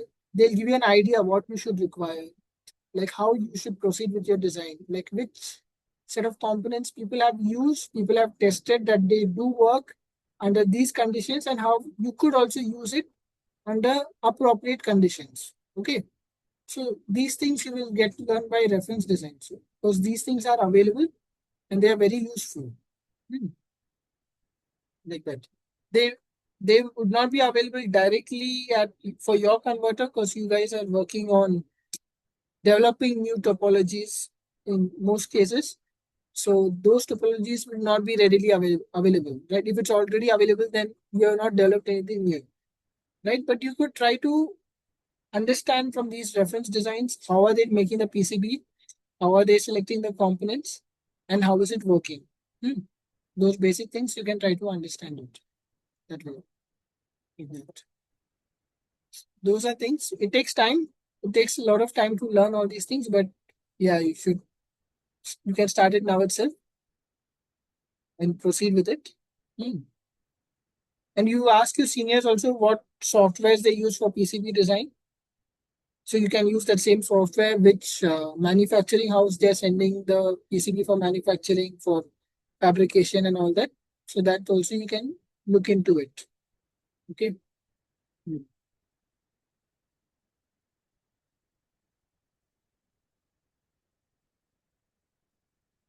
Then any other queries or doubts? And as much as possible, try to make it. Try to use the latest stuff. And there are many solutions which are integrated. Like sometimes now you get a switch with a gate driver. So they'd be a little bit expensive, but you just have one switch and one switch which will work as a, you have only one IC which works as a switch and as a gate driver. Otherwise, what do you require in some cases? Let me just show. Just draw. You will require what? To have your switch because you will have lots of switches because you are trying to develop new topology, so you have multiple switches. So this is your switch. That's your drain, source, and your gate. But you just directly cannot give a pulse from your microcontroller or DSP and expect it to work. It will not work like that. What you require is you require a gate driver. You would require a gate driver. The gate driver will get the pulse from the MCU and it will provide that pulse to your gate driver. It can provide it with more current and more power and all those things. So a gate driver is an active device. It has a supply. Okay. But you have an additional gate driver. So now what you need, so what would happen is in your board, you would have place for a switch, place for a gate driver. Now there are solutions where, so this is your switch, this is your gate driver. Now there's a solution where you have the switch plus gate driver combined into one package, into one IC. So it becomes much more easier. So for you to debug and to check, instead you just have to replace the switch and gate driver component. You don't have to check whether your gate driver is faulty or your switch is faulty, and then whichever is faulty, you have to replace that again. Here in this case, you check it's not working, you just replace it directly with the next thing. Makes it easier, it makes your board smaller, makes it much more easier for you to debug and find the root cause of your problem. That is there. And you could also do, let us say, the spice simulations are good for checking like cases for your sensing circuitry. For sensing circuitry, you should prefer to do spice simulations uh, so that you know whether that IC would work well. That spice gives you a kind of approximate uh, gives you an approximate idea of how your circuit would behave. So that is very important for you to do as well. Okay. And you can add certain RC filters also are sometimes required in your PCBs for the to prevent loading effect Many places you would require, it is advised to use buffers. So that also you must check. And you should also check the bandwidth of your sensors, the bandwidth, the accuracy, the range, etc. of sensors. Okay. So all these things you can keep in mind. I don't want to overwhelm you. Otherwise, it will be too much at one time. It's too much to tell. Okay. I mean, we can be in touch. You could message me on LinkedIn and all. So we can, if you have any doubts, you can let me know. Hmm.